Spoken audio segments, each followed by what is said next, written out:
manchette aujourd'hui, 100 000 $ remis à la Fondation pour la santé du Nord de Lanaudière.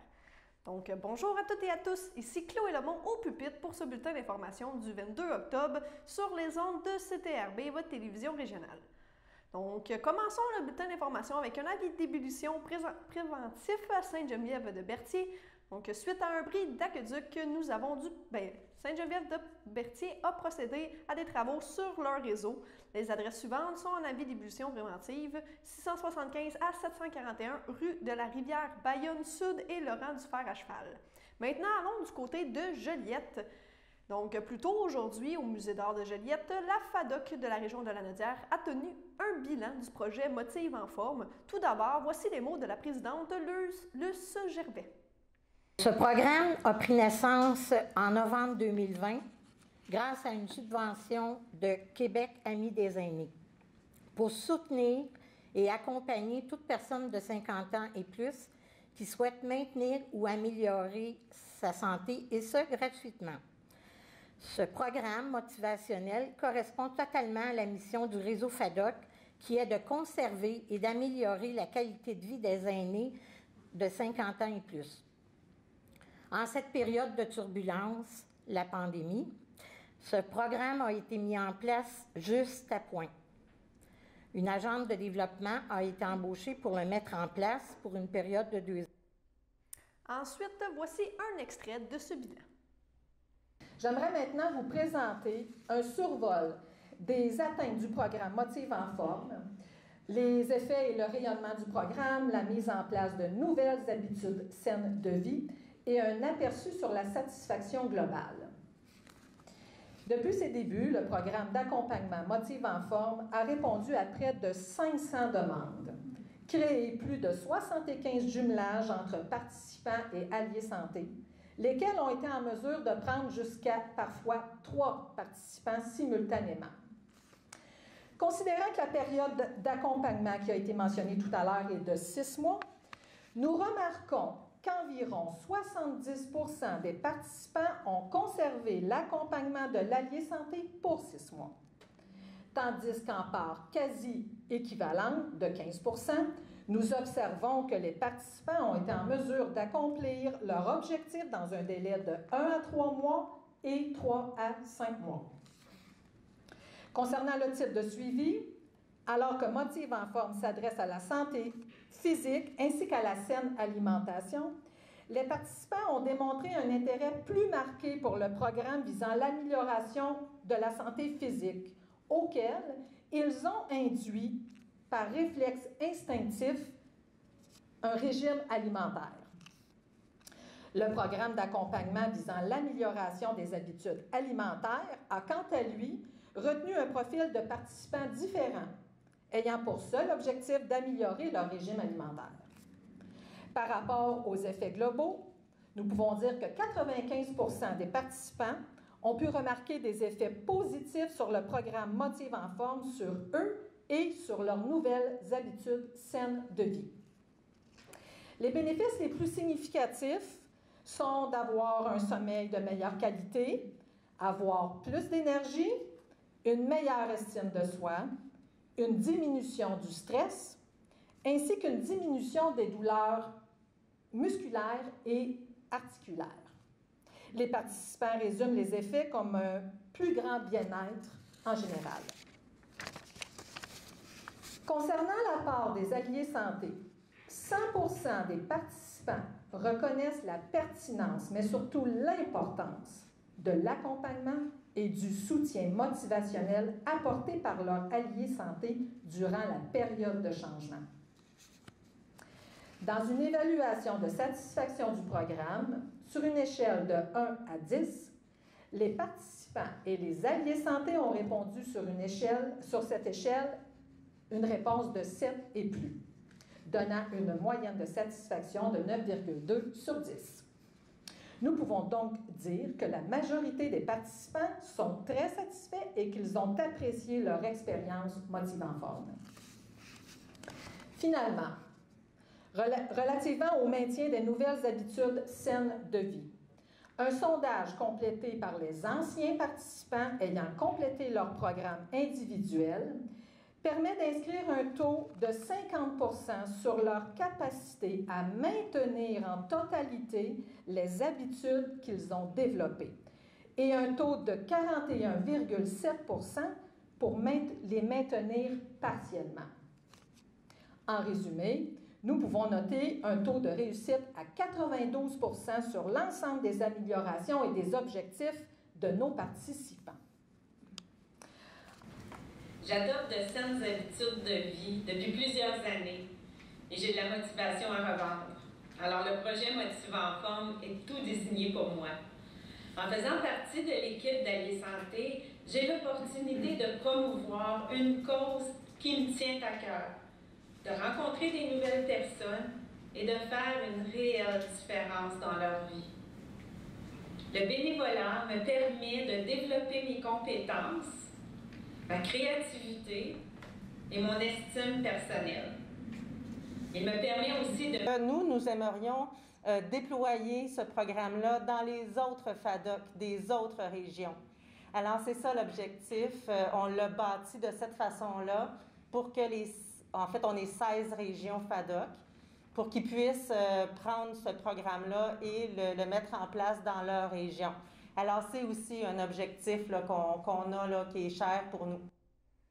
Comme mentionné en manchette, la Fondation pour la santé du Nord de Lanaudière s'est vue remettre 100 000 $. C'est dans le cadre de la campagne majeure de la Fondation pour la santé du Nord de Lanaudière que le groupe Connexion avait pris un pari, amassé 100 000 $ par la réalisation d'une campagne de financement au profit de la Fondation. Dernièrement, l'entreprise a pu dire mission accomplie, puisque c'est avec la 5e édition de leur campagne Ensemble, cultivons la santé que le groupe Connexion a pu atteindre cet ambitieux objectif financier. Depuis 2017, c'est sous la forme d'une vente de paniers de légumes que le groupe Connexion a effectué pendant 5 ans sa collecte de fonds. Chaque année, pendant près de 2 mois, l'entreprise a procédé à la vente de 1000 paniers de légumes au coût de 20 $ chacun, composés de produits maraîchers provenant majoritairement de l'entreprise de production agricole Vegkiss, une filiale du groupe Connexion. Daniel Bérard, président du groupe Connexion, affirme: « Nous sommes fiers en tant qu'entreprise de ce partenariat avec la Fondation, puisqu'il allie notre volonté de prendre soin de la santé des gens à la mission de la Fondation, basée sur l'amélioration du bien-être et de la qualité de vie des gens à travers les soins de santé et les services sociaux. Pour nous, c'est une alliance vraiment gagnante et nous sommes ravis de la réponse des consommateurs, de même que celle de nos équipes dans la réalisation de ces campagnes. » Maude Marleau, qui est directrice générale de la Fondation pour la santé du Nord de Lanaudière, déclare quant à elle: « Nous sommes extrêmement reconnaissants à l'endroit du groupe Connexion pour son engagement envers la région, spécifiquement à l'égard de la santé de la population du Nord de Lanaudière. Nous sommes également heureux de voir que la communauté était encore au rendez-vous pour toute cette édition de la campagne. Tous les profits de la campagne Ensemble, cultivons la santé sont versés à divers projets visant le mieux-être et l'amélioration des soins de santé et des services sociaux offerts à la population dans les installations de santé du Nord de Lanaudière. » Passons maintenant à la première pause.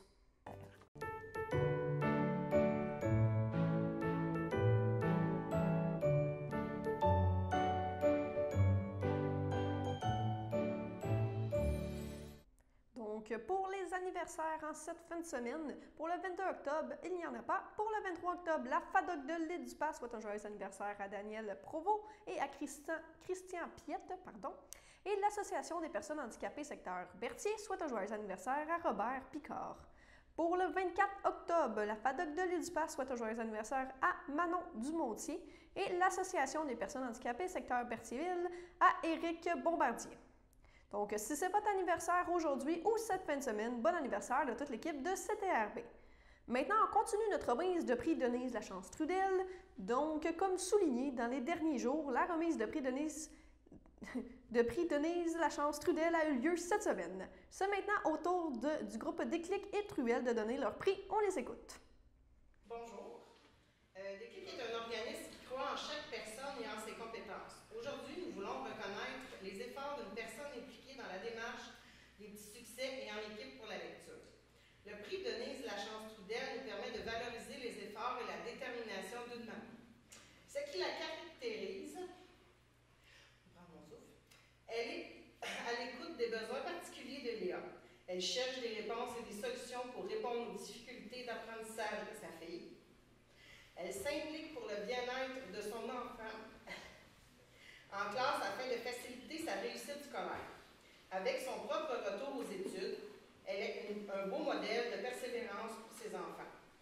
Véronique a encore la réussite de sa fille. Elle a choisi de s'investir en s'engageant avec Déclic. Elle se donne des moyens pour accompagner Léa dans son cheminement scolaire. Pour elle, la réussite et le bien-être de Léa sont très importants.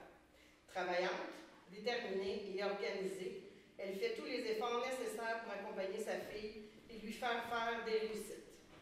Véronique, Déclic est fière de te remettre le prix Denise Lachance-Trudel en signe de reconnaissance pour ta détermination et ta grande implication. Toute l'équipe de Déclic te remercie et te félicite.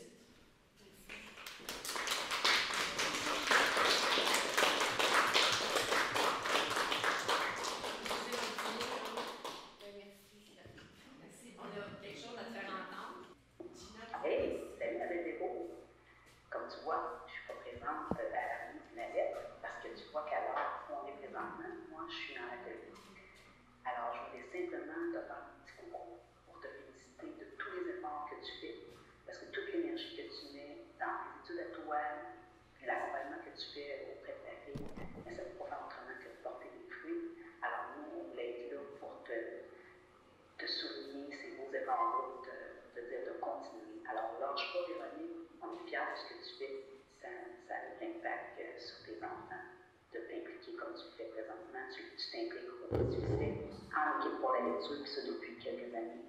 Alors, il ne faut pas lâcher. Puis on est très fiers de toi. Moi, en tout cas, je suis très fière de toi. Puis comme on fait dans les ateliers, regarde, je te mets un petit carton. Bravo. Bravo pour tous tes efforts. Il en manque un reste ici parce que tu en fais plusieurs efforts. Alors, je te dis bravo. Puis lâche pas. Bang.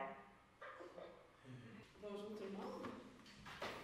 Le prix Denise Lachance-Trudel nous permet de souligner l'implication dans sa communauté de Mme Françoise Trépanier, présidente directrice générale chez Public-Web. Déclic a la chance de pouvoir témoigner de sa grande générosité envers les jeunes et leurs familles. De plus, elle met à contribution ses partenaires et ses connaissances afin de les sensibiliser à différentes causes et de les susciter pour un apport. La contribution de Mme Trépanier est immense pour Déclic. Elle nous offre le privilège d'avoir accès à un local près de l'école pour le déroulement des ateliers Les Petits Succès. Les jeunes adorent cet endroit qui devient pour plusieurs une cachette secrète où ils font de beaux apprentissages tout en s'amusant.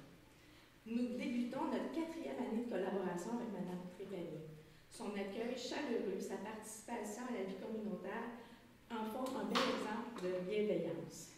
Madame Trépanier, Déclic est fière de vous remettre le prix Denise Lachance-Trudel en signe de reconnaissance de votre engagement envers la communauté. Toute l'équipe de Déclic vous remercie. Local, si ça leur fait quelque chose, si ça leur apporte quelque chose qu'ils m'ont dit, ça me fait plaisir.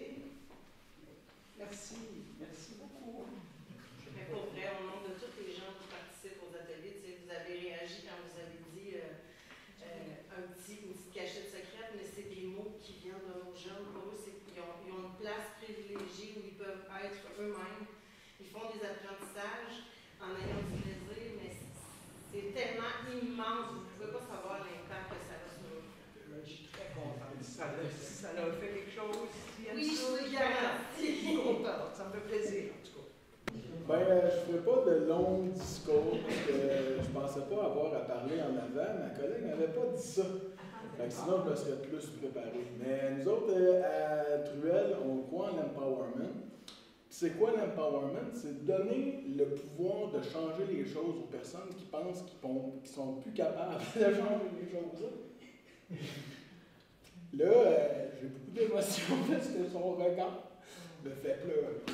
Ça me fait pleurer parce que quand j'ai vu Martin la première fois, il était une petite personne bien petite. Je parle pas de la grandeur. Je parle de ce qui était rendu, il n'était plus capable.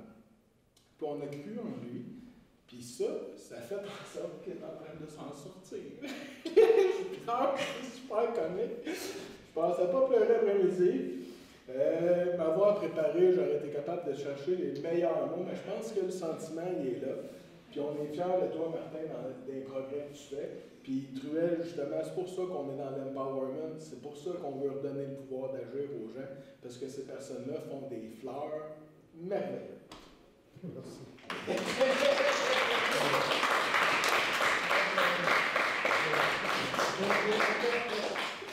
Fait que voilà, le discours est fini, là.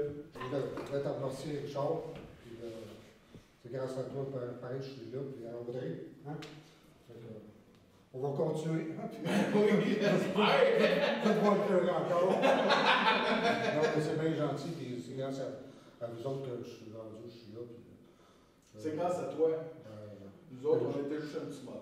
Ben, ça l'a aidé, puis je t'en remercie, puis à Audrey, ben, reconnaissant, donc j'ai jamais été, puis on avance, puis on va continuer.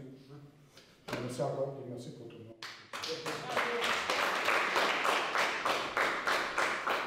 La Sûreté du Québec, donc les policiers quadistes de la Sûreté du Québec avec la participation de la Fédération québécoise des clubs quad et la collaboration du ministre des Transports interviendront de façon intensive dans les sentiers de la Naudière le 23 octobre prochain, donc demain, dans le cadre des opérations Impact. Lors d'une opération Impact, la présence policière accrue dans les sentiers ainsi qu'au croisement du chemin public permet d'effectuer des interventions auprès des adeptes de VHR qui ont des comportements pouvant compromettre leur sécurité et celle des autres usagers. Par le financement des opérations Impact, le gouvernement du Québec souhaite favoriser un environnement plus sécuritaire pour les adeptes de véhicules hors route, mais aussi pour tous les usagers qui empruntent les chemins publics croisant des sentiers. Pour sa part, la Fédération québécoise des clubs quad invite les adeptes de quad à adopter des pratiques sécuritaires respectueuses de l'environnement et de la quiétude des citoyens. Donc, ils aimeraient rappeler les conseils de sécurité. Maintenez une distance sécuritaire entre votre véhicule et celui qui vous précède. Allumez le ou les phares blancs de votre véhicule ainsi que le feu de position rouge à l'arrière. Traversez les chemins publics aux endroits où la signalisation l'autorise. Assurez-vous d'avoir l'autorisation du propriétaire pour circuler sur un terrain privé. Portez toujours votre casque et des lunettes de sécurité si le casque n'a pas de visière. En saison hivernale, évitez les plans d'eau non balisés. Informez-vous de l'état du réseau iQuad avant de partir en randonnée. Respectez les propriétés privées et demeurez dans les sentiers. Donc, rappel de la réglementation. Les quadistes sont soumis aux mêmes lois que les automobilistes en ce qui concerne la capacité de conduite affaiblie par la drogue, l'alcool ou combinaison des deux. La limite de vitesse dans les sentiers est de 50 km/h pour les quads. Les quadistes doivent se conformer à la signalisation dans les sentiers. Le conducteur d'un quad doit, depuis le 10 septembre 2021, posséder un permis de conduire valide en tout temps, donc autant pour traverser et emprunter un chemin public que pour circuler en sentier sur une terre publique ou sur un territoire privé appartenant à une municipalité. Les personnes âgées de 16 et 17 ans, en plus d'obtenir un certificat d'aptitude délivré par la FQCQ, devront détenir leur permis de conduire en règle. La capacité de conduite affaiblie et la vitesse sont les principales causes de collisions mortelles en quad. Au cours de la saison 2020-2021, 27 quadistes sont décédés lors de 27 collisions mortelles impliquant un quad sur le territoire de la Sûreté du Québec. La SQ souligne que ces opérations de surveillance s'inscrivent également dans l'esprit de la réforme de la loi sur les véhicules hors route, qui a pour objectif d'assurer la sécurité du public en encadrant l'utilisation des véhicules hors route, ainsi que la circulation en sentier. Elle vise à contribuer à une amélioration du bilan des décès et des blessés graves lors de l'utilisation d'un VHR, véhicule hors route. Rappelons que par ces opérations, la Sûreté du Québec et ses partenaires souhaitent que les adeptes de VHR puissent profiter de leur activité récréo-touristique en toute sécurité partout à travers le Québec. Passons maintenant à la deuxième pause.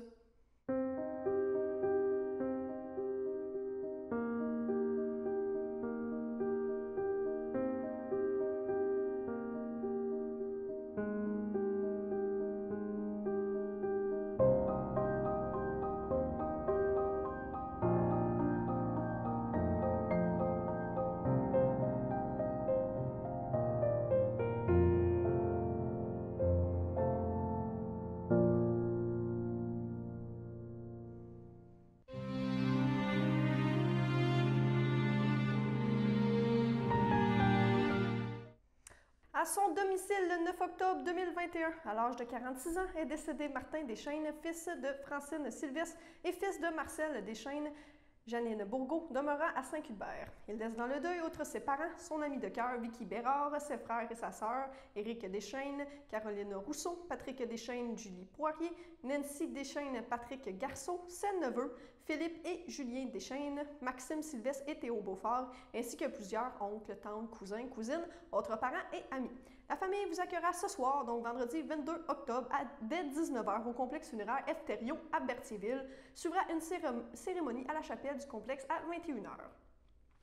Au pavillon Sainte-Foy de Berthierville, le 17 octobre 2021, à l'âge de 92 ans, est décédé M. Jean-Paul Barrette, époux de feu Odette Ringuette. Il a rejoint son fils Danny. Il laisse dans le deuil sa fille Suzy Barrette, feu André Lefebvre, son fils Georges Barrette, Laurie Bussière, ses petits-enfants Dominique Lefebvre, Vince et Donovan Barrette, sa sœur Pauline Barrette, feu Maurice Brazeau, ses belles-sœurs Dolores Ringuette, feu Marcel Barrette, Madeleine Viau, feu Dorian Ringuette, Jeanne d'Arc Pagé, feu Gaétan Ringuette, Solange Ringuette, feu René Bélanger, ainsi que plusieurs neveux, nièces, cousins, cousines et amis. La famille vous accueillera le dimanche 24 octobre dès 12h30 au complexe funéraire F. Thériault à Berthierville. Une liturgie suivra à la chapelle du complexe à 15h. Au Chus Fleurimont de Sherbrooke, le 13 octobre 2021, à l'âge de 89 ans, est décédé M. Roland Blais, époux de feu Gisèle Morel, demeurant à Berthierville. Il laisse dans le deuil ses enfants Sylvain Blais, Sophie Saint-Arnaud, France Blais, Michel Lacroix, Stéphane Blais, Mélanie Etu, ses petits-enfants Jessica Lambert, Rosalie et Charlotte Blais, ses frères et sœurs Pauline Blais, Janine Caillé, Feu Réal Caillé, Muriel Blais, Fernand Rivet, Normand Blais, Liliane Blais, Yvon Blais, Claudette Plante, ses beaux-frères et belles-sœurs Marcel Vadnet, Feu Maurice Vadnet, Janine Turcotte, Feu Jean Turcotte, Nicole Lambert, Feu Claude Lambert, Réal Morel, Janine Ducharme, Gertrude Garceau, feu Aurel Garceau, ainsi que plusieurs neveux, nièces, autres parents et amis. La famille vous accueillera le samedi 30 octobre 2021 dès midi au complexe funéraire F. Thériault Inc. à Berthierville. Suivra une liturgie à la chapelle à 2h30. Au nom de CTRB et de tous ses employés, nous souhaitons nos plus sincères sympathies aux familles éprouvées. Avant de passer à la météo, donc il y a des suggestions de bonnes pratiques pour l'Halloween. Donc oui, l'Halloween s'en vient. Donc suggestions pour passer une bonne Halloween. À l'approche de l'Halloween, le ministère de la Santé et des Services sociaux publie quelques suggestions de bonnes pratiques afin que cette fête se déroule de façon sécuritaire dans le contexte de la pandémie de la COVID-19. Il est important de souligner que toute personne qui présente des symptômes de la COVID-19 ou qui doit respecter des consignes d'isolement ou qui est en quarantaine ne doit pas participer à la collecte en porte-à-porte, ni à la distribution de friandises, ni participer à des fêtes. Pour ceux et celles qui ne présentent pas de symptômes et qui participent à la collecte et à la distribution de friandises, rappelons que la prudence est toujours de mise afin de limiter les risques de propagation du virus. Donc, pour la collecte de friandises en porte-à-porte, les enfants ne doivent pas entrer dans les maisons. Il leur est demandé de s'abstenir de chanter ou de crier devant les personnes qui donnent les friandises. Une distance de 1 mètre doit être observée entre les personnes dans la mesure du possible. Avant et après la collecte de friandises, le lavage des mains est recommandé, ainsi que l'utilisation d'une solution à base d'alcool au besoin. Pour la distribution de friandises, les friandises devraient être préparées en sacs individuels pour en faciliter la distribution et limiter les contacts. Ajoutons que le risque de contamination est surtout présent dans les fêtes à l'intérieur. Les mesures en vigueur doivent être respectées et particulièrement la limite de 10 personnes permises dans les domiciles privés. Passons maintenant à la météo.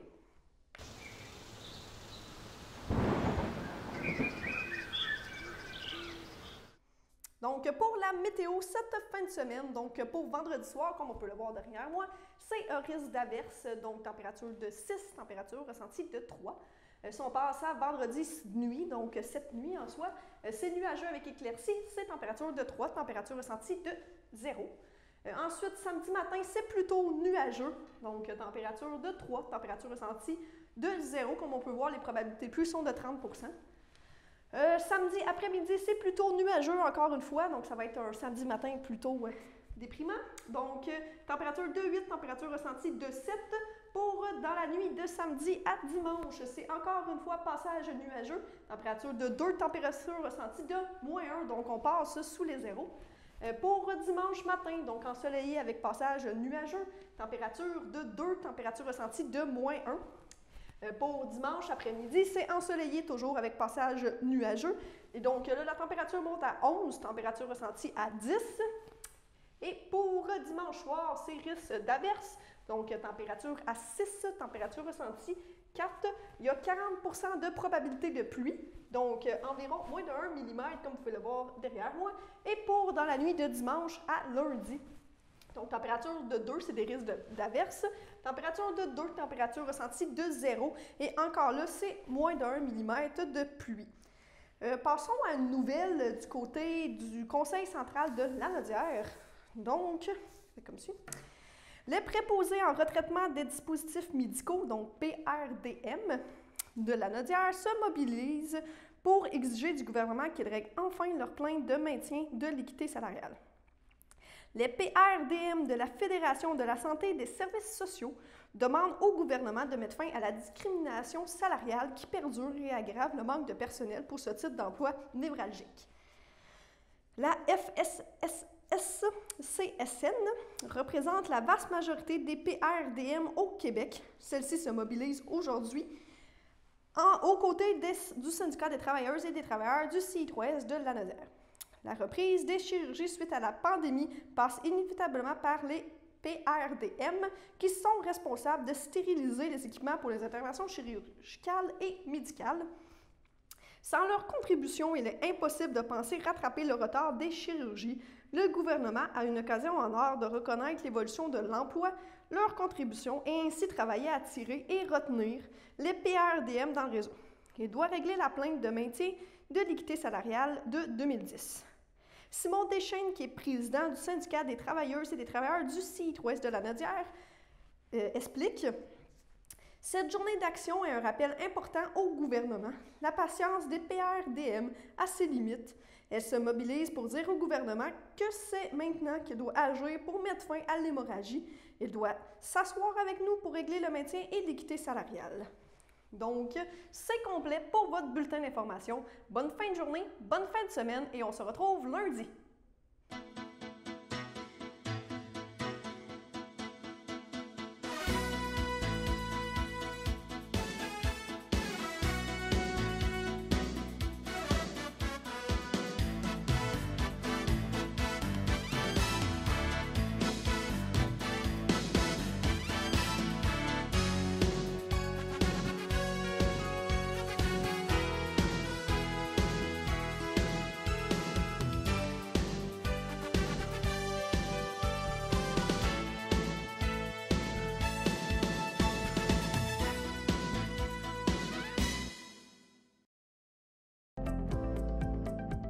Les télévisions communautaires autonomes du Québec, ce sont les télévisions les plus importantes parce qu'elles sont proches de la communauté. On veut encourager des gens qui parlent de ce qui nous intéresse, mais aussi qui participent au développement local. Mais c'est fini le temps là, où on allait lire une affaire qui a été écrite avant hier au bout du monde. Non! Tu veux savoir ce qui se passe chez vous? Bien, ma télé préférée, c'est la télé autonome communautaire. C'est ici que ça se passe. Sachez que vous pouvez nous faire part de vos commentaires, soit pour une annonce gratuite sur notre babillard ou toute autre suggestion en nous rejoignant par téléphone au 450-836-5103, 450-836-5103, ou bien par courriel tvcberthierville@hotmail.com, sur Facebook en écrivant Facebook CTRB. Et surtout, n'hésitez pas à visiter notre chaîne YouTube afin d'y retrouver une grande partie de notre programmation sur YouTube CTRB. Les émissions sont classées par catégorie, vous permettant de chercher moins longtemps. Vous pouvez aussi cliquer sur le rectangle rouge « S'abonner » pour être à l'affût des dernières émissions enregistrées.